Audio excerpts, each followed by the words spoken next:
গত মাসে তো বলেছিল, আমি তো বললাম চাচাকে না বললি তো আমি দেবো না, আবার এই মাসে বলছি আপনাকে নাকি বলিছে, কি করবো চাচা? তুমি দিয়ে দাও, আমি তো বলতে আমি রাখবার কিছু নেই, ও সমস্যা নেই। না চাচা, ওই আপনাকে না বলতে দিতাম না, এখন ও আপনার সাথে কি কথা হয়েছে না হয়েছে আমি তো জানি না, ওই জন্য সরাসরি আপনাকে কল দিলাম। হ্যাঁ ভালো করছে, আমার তোমার হচ্ছে ওই ছেলেকে বললাম যে ঠিক আছে সামনে মাসে ওদের সাথে নিয়ে নিবি, আমার সাথে তো আমাদের একটু না আসলে 500 টাকা দিয়ে রিচার্জ করি, টাকাটা নষ্ট করে দেওয়ার।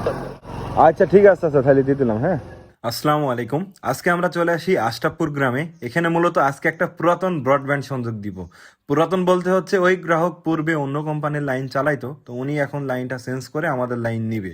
সর্বপ্রথমে আমরা চলে আসি আমাদের আশরাফপুর কন্ট্রোল রুমে। কন্ট্রোল রুম থেকে আমরা অপটিক্যাল ফাইবার তার, টিজে বক্স এবং রড বেল্ট নিয়ে এখন চলে আসি গ্রাহকের বাসায়।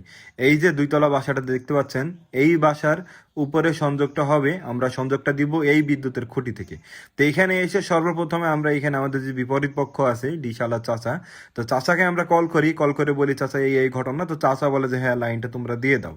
তো গ্রাহককে আর নাহিদকে পাঠাই দিলাম ঘরের ভিতরে। উপর থেকে ওরা ফাইবার তারটা ঘরের ভিতর থেকে বের করে দিল। এখন আমি এই তারটা বিদ্যুতের খুঁটিতে বেঁধে দিব। সেই জন্য উঠে পড়লাম বিদ্যুতের খুঁটির উপরে। এইখানে ফাইবার তারটা বেঁধে আমাদের যে মেন টিজে বক্স ছিল সেটা আমরা নিচে নামিয়ে নিয়ে আসি, এবং এখানে দেখি যে একটা ঘুঘুতে বাসায় তাওয়া দিচ্ছে, সে ডিম পেড়েছে। যাক, ঘুঘুর মতো বাসায় তাওয়া দিক, আমরা নিচে চলে আসলাম। নিচে এসে এখানে গ্রাহকের বাসার মেন ফাইবারটা এখানে সংযোগ দিয়ে নিই। সংযোগটা দেওয়ার পর আমরা হোম টিজে এবং প্যাসকর্ড নিয়ে এখন চলে যাচ্ছি গ্রাহকের বাসায়। গ্রাহকের বাসায় এসে হোম টিজে এবং প্যাসকর্ড লাগিয়ে দেখি লেজার আছে -18। এরপর আমি নাহিদকে বলি নাহিদ তুমি আইডি খোলো। তো হচ্ছে গ্রাহকের ইউজার আইডি খুললো, খোলার পর রাউটারটা কনফিগার করলো। কনফিগার করার পর আমরা দেখি এইখানে এই যে রাউটারের ভিতরে ইন্টারনেট চলে এসছে। এটা মূলত 10 রাউটার এবং হচ্ছে ডিবিসি অন্য দিয়ে সংযোগটা নিয়েছিল। তো এইখানে আমরা স্পিড টেস্ট করে দেখি fast.com-এ 46 Mbps ডাউনলোড স্পিড আসতেছে, এবং সিঙ্গাপুর স্পিড টেস্টে চেক করি, সেখানে আমরা ডাউনলোড স্পিড পাচ্ছিলাম 54 Mbps এবং আপলোড স্পিড পাচ্ছিলাম আমরা 43 Mbps।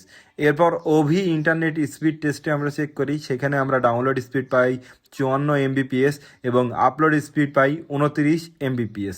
এখানে স্পিড এক এক সাইডে এক এক রকম উঠতেছে, এটা মূলত রাউটারের কারণে এরকম 19-20 হচ্ছে। আমরা গ্রাহককে বলি কবে একটা ভালো রাউটার নেবে, তো উনি বলে যে খুব শীঘ্রই একটা ডুয়েল ব্যান্ড গিগাবিট রাউটার নিয়ে নেবে, তাহলে আর এই সমস্যাটা থাকবে না। তো যাই হোক, এখানে আমরা সংযোগটা কমপ্লিট করলাম। কমপ্লিট করে এখন আমরা নিচে চলে আসি, মূলত বাসায় যাব। আজকের মতো কাজ শেষ। লাইন দিতে ক টাকা লাগলো? বিল দিছ? ক টাকা দিছ আমাদের? 500 টাকা দিই, লাইন ফ্রি। ঠিক আছে। অনেকে বলে আমরা হয়েছি লাইন লাগাইতে টাকা নিই, আমরা আসলেই কোনো টাকা নিই, শুধুমাত্র 500 টাকা এক মাসের বিল দিলে আমরা লাইন ফ্রিতে লাগাই দিই। তো যাই হোক, আমরা সংযোগটা কমপ্লিট করলাম, এখন বাসার দিকে যাচ্ছি। আপনারা চেষ্টা করবেন ডুয়েল ব্যান্ড গিগাবিট রাউটার দিয়ে সংযোগ নেওয়ার, তাহলে ভালো পারফরমেন্স পাবেন। সকলে ভালো থাকবেন এবং আমাদের জন্য দোয়া রাখবেন। ধন্যবাদ।